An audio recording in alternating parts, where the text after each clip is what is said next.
Pessoal, sejam bem-vindos, tá?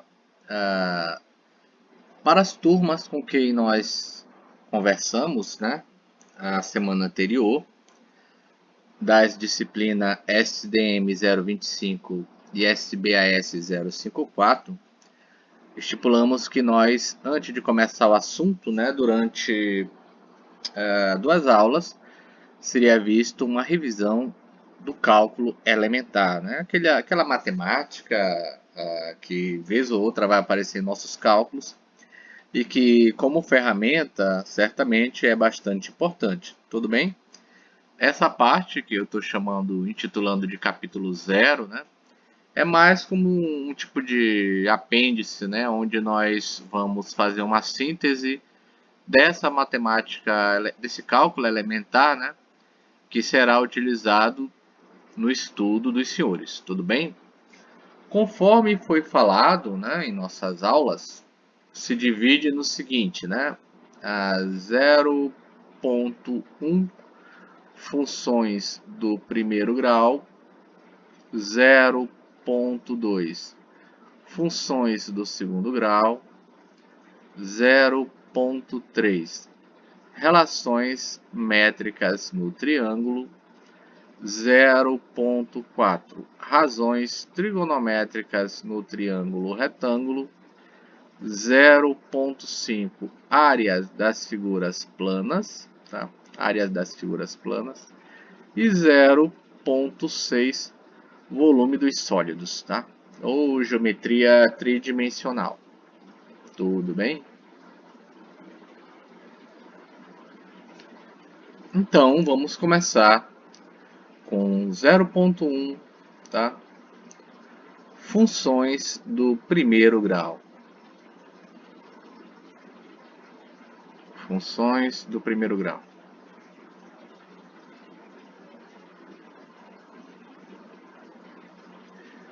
Antes de começar a falar sobre funções do primeiro grau, é interessante nós vermos o que é uma função na matemática, né? O que seria uma função?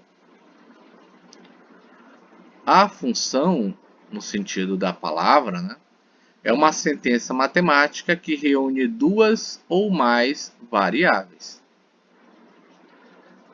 Tudo bem?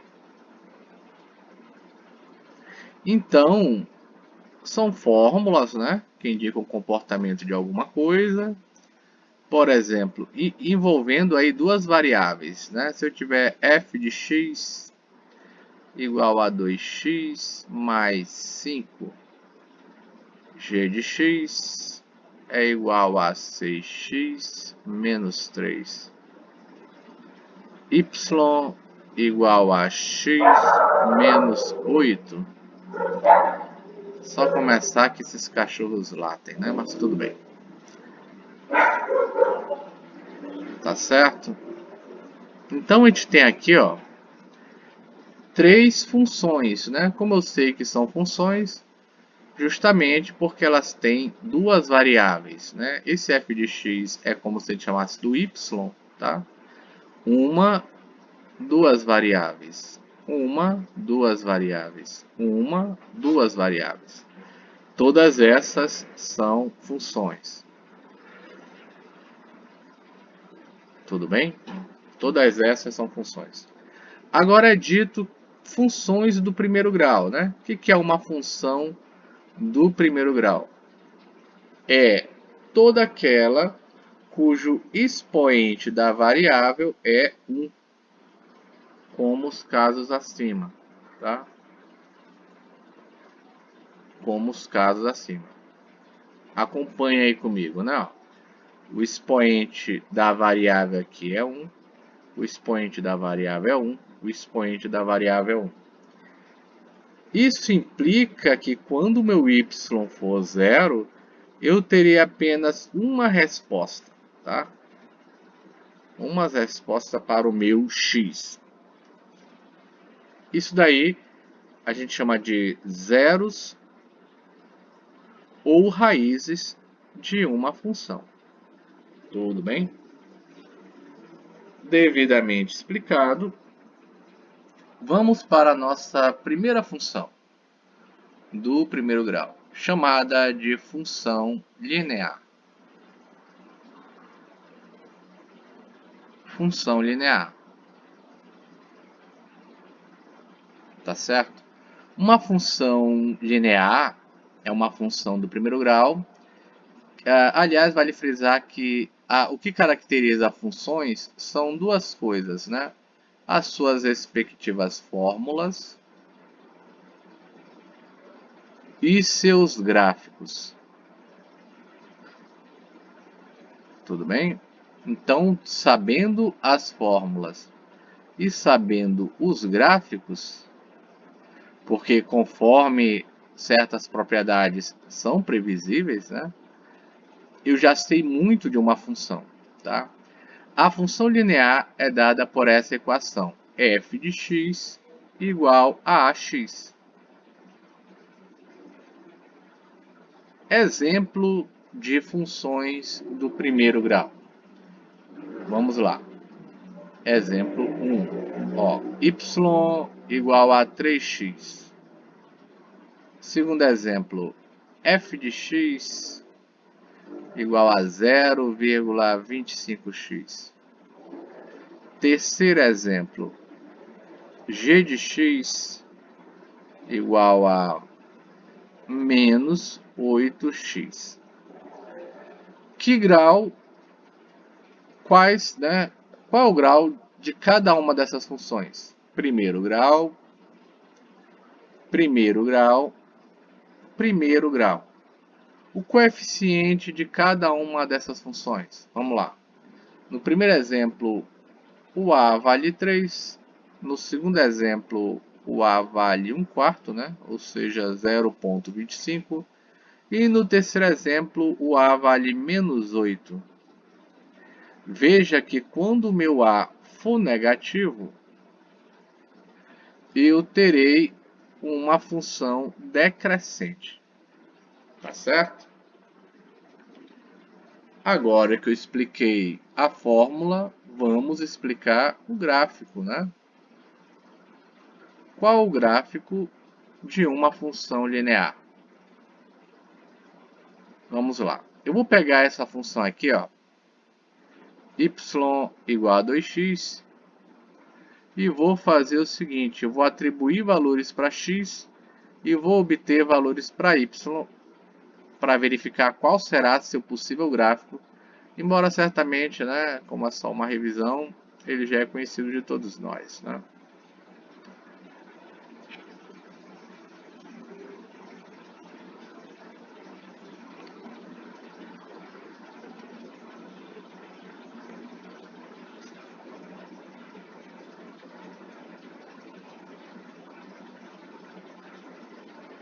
Vou montar um tipo de tabela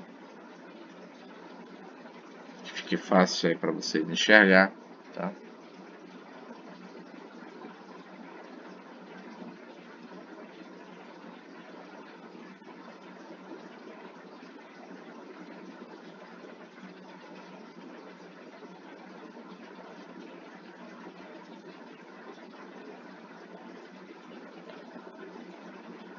Pronto.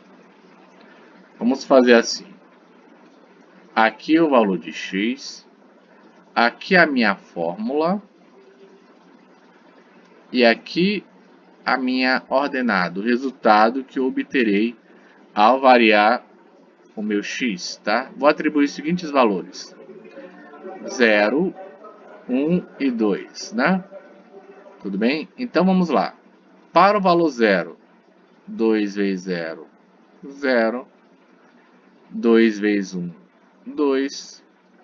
E 2 vezes 2, 4. Eu terei os seguintes pares ordenados, né? Vamos lá. O ponto A, que é xa e ya, respectivamente 0, 0. Tudo bem?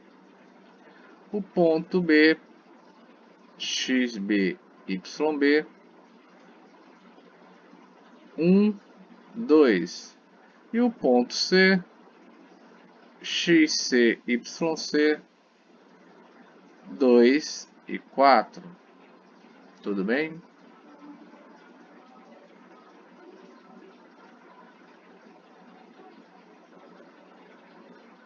Às vezes é meio barulhento, né? Mas tá certo?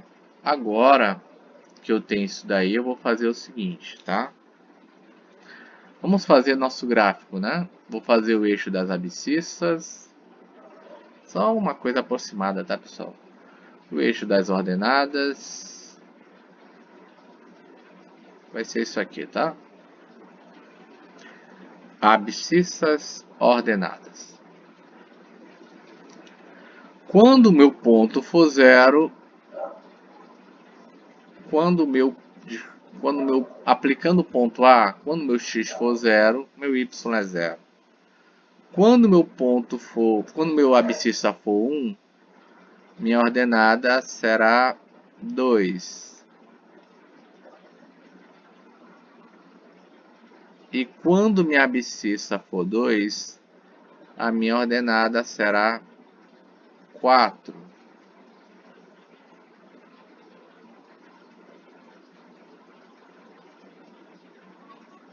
Tudo bem? Fazendo a plotagem desse gráfico, vamos ter isso aqui, né? Tá aí a minha função, é uma reta que passa pela origem, ponto A, ponto B, ponto C. Então estamos vendo que a minha função linear é uma reta que passa pela origem. Tudo bem? Vamos ver o segundo tipo de função do primeiro grau. Função afim. Função afim. Fórmula da função afim. F de x igual a ax mais b. Tudo bem? Exemplos numéricos da função afim. Vamos lá. Primeiro exemplo, y igual a 5x menos 2. Segundo exemplo, f de x igual a 6x menos 3. E o terceiro exemplo, y igual a raiz de 2x menos 1 sobre 4. Qual o grau dessas funções? Primeiro grau, primeiro grau, primeiro grau. Os coeficientes a e b dessas funções. Vamos lá. Aqui é a, aqui é b.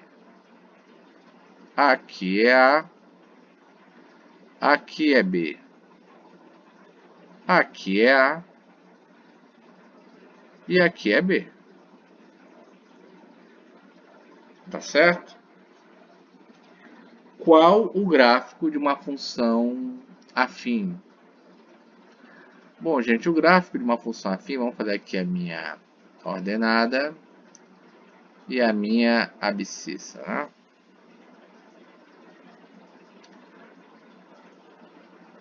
Caso eu plote qualquer função afim, por exemplo, essa aqui, né?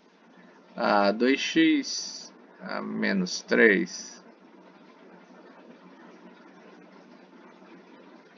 Você percebe, diferente da função linear, que se o teu x for zero, a tua função não será zero, porque tem esse termo aqui, né? Tem um b aqui, tá?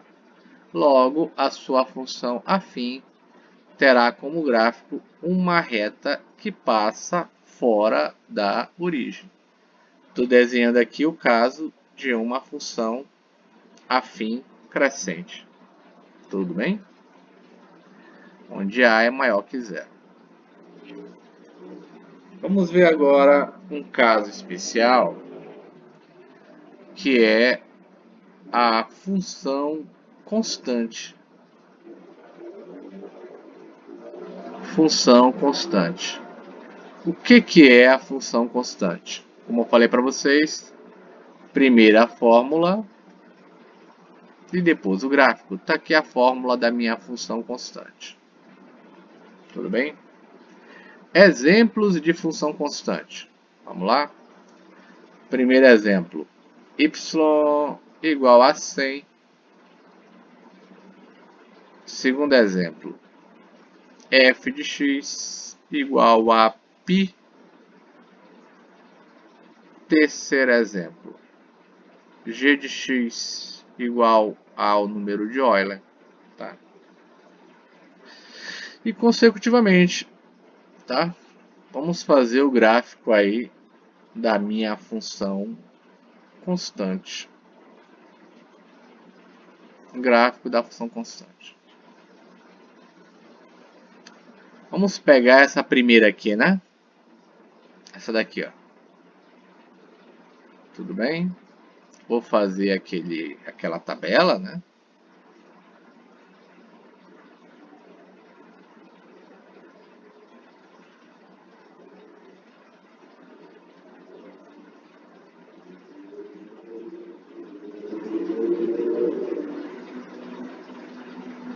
Tá aí.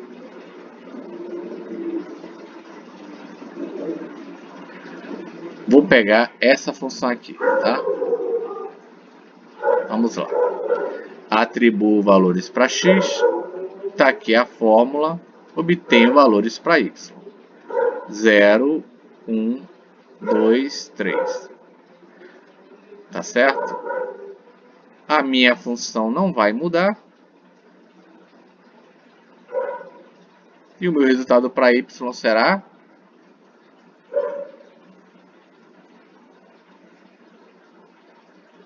Tá certo? Logo, qualquer valor que eu atribua para o meu x, qualquer valor que eu atribua, vai dar 100, né? Concorda comigo? Vamos lá. Quando for 0, meu y será 100. Quando for 1, o y será 100. E quando for 2, y será 100. E quando for 3, y será 100.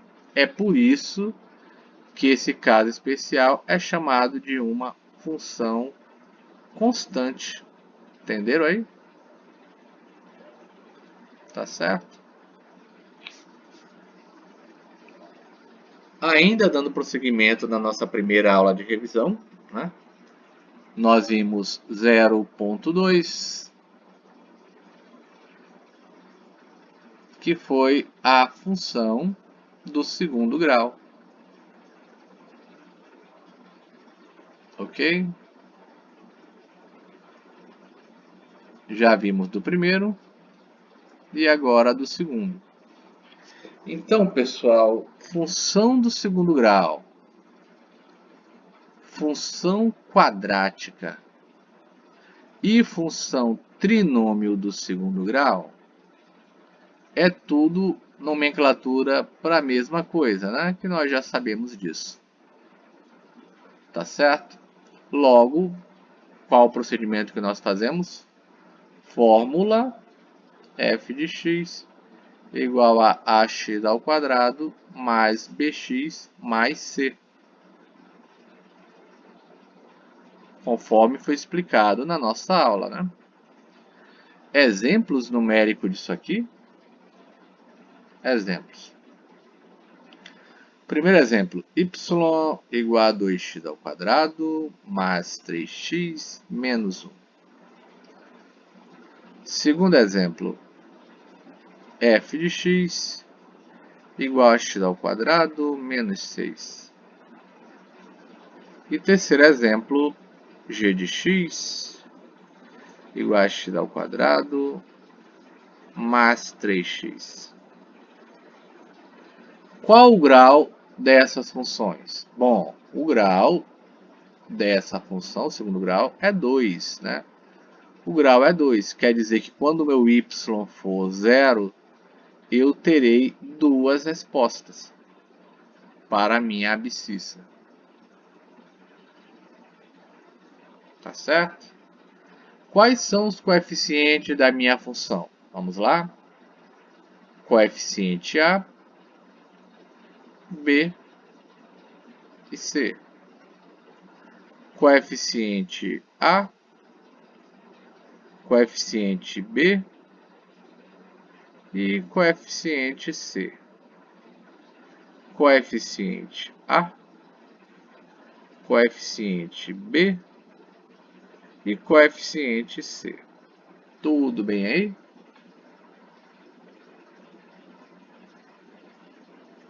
Tá certo? Agora vem o gráfico da função do segundo grau, né? O gráfico da minha função do segundo grau. Vamos lá? O gráfico da função do segundo grau, vou fazer aqui, tá? É claro que é só uma representação sem escala, sem nada.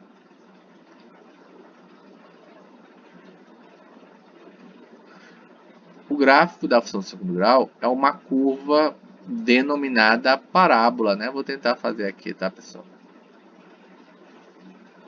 É uma curva denominada parábola, tá?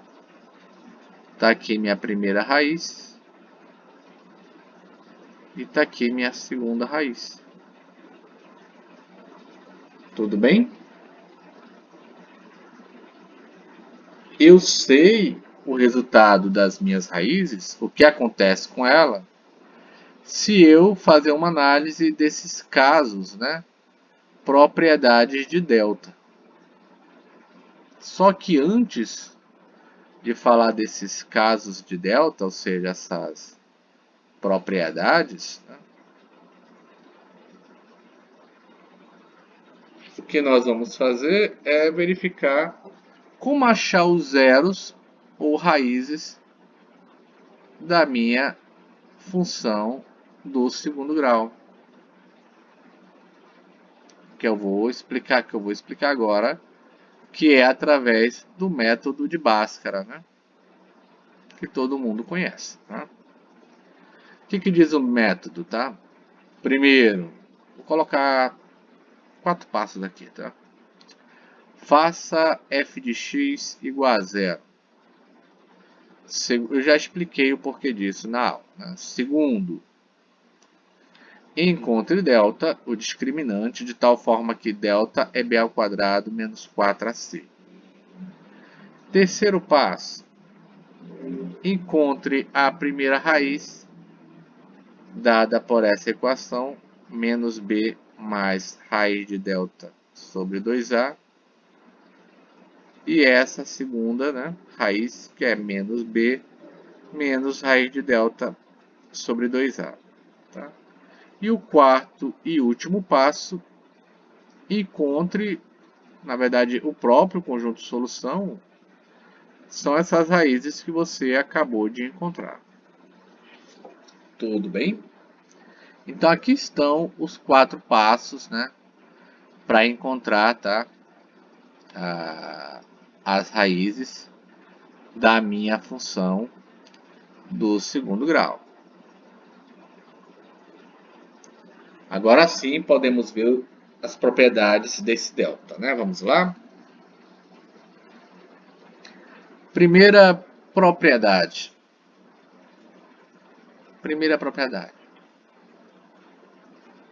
Primeira, se o teu delta for maior que zero, você terá duas raízes reais e diferentes. A tua parábola vai tocar o eixo x em 2 pontos distintos. Tudo bem?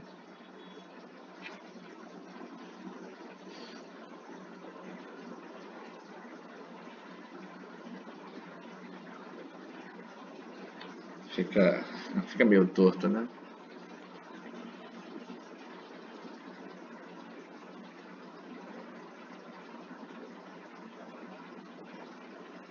Vai ficar assim mesmo.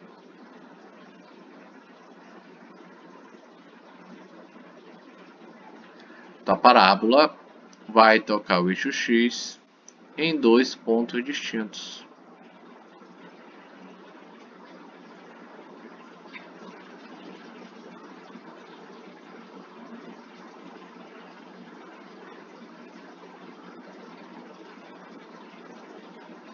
aqui, né?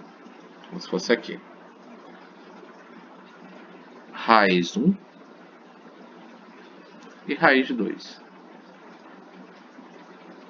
Mais, menos, mais, para o caso de A maior que zero. Tudo bem? Fazendo aqui direto, né, pessoal? Como se fosse assim, né? Tá aqui o eixo X, tá? E a minha parábola, né?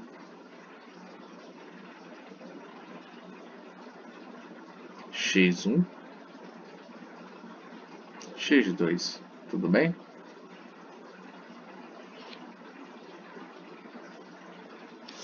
Segundo caso. Falei no primeiro caso se o delta for maior que zero.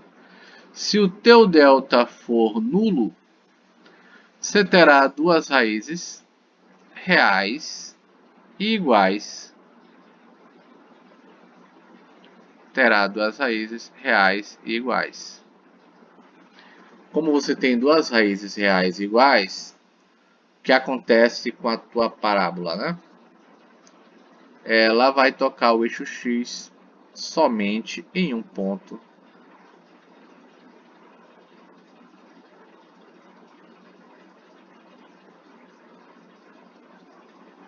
Tá certo? Ou seja, x1 é igual a x2. Tá? É fácil de ver isso daí, né? Imagina aí que você está calculando e você encontrou que o seu delta é zero. Né? Seu delta, por algum motivo, deu zero. Né? Se você substituir na equação direto, você vai encontrar que x1 é menos b mais raiz de delta sobre 2a. E x2 é menos b menos raiz de delta sobre 2a. Tá? Logo, se isso aqui for zero, raiz de zero vai dar zero. Tá? Se isso aqui for zero, raiz de zero vai dar zero. Menos b sobre 2a daqui de cima é o menos b sobre 2a daqui de baixo. Logo, você tem duas raízes reais e iguais, ambas iguais a menos b sobre 2a. Tudo bem? Terceiro e último caso, para o meu delta, se eu tiver delta menor que zero. O que vai acontecer, né? Faz de conta que eu estou calculando e achei delta menos 36, né? Delta igual a menos 144. Delta igual a menos 8. Se você tirar a raiz, vai ver que a calculadora não vai encontrar essa resposta não em reais, né? O que acontece é que se teu delta for negativo, não existe raiz para isso, né? Em R, em reais. Tudo bem? Não existe raiz em reais. O que acontece com a minha parábola, né? O que acontece com a minha parábola?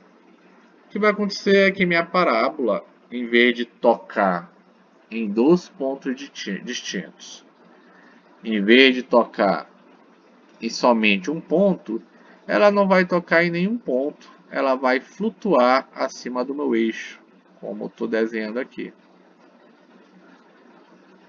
Se o meu coeficiente A for negativo, a parábola fica assim. Tudo bem? Então, gente, a explicação de como essas fórmulas, função do primeiro grau, função do segundo grau, função constante, são aplicadas na física, já foram dados na nossa aula anterior, tudo bem? Então, é isso, tá? Vimos já 0.1 e 0.2. Na próxima aula do apêndice da nossa disciplina, né, que é o apêndice do nosso livro, a parte final, com alguns detalhes que merecem essa explicação, Nós continuaremos na próxima aula com relações métricas e razões trigonométricas no triângulo retângulo. Então, bons estudos e até lá!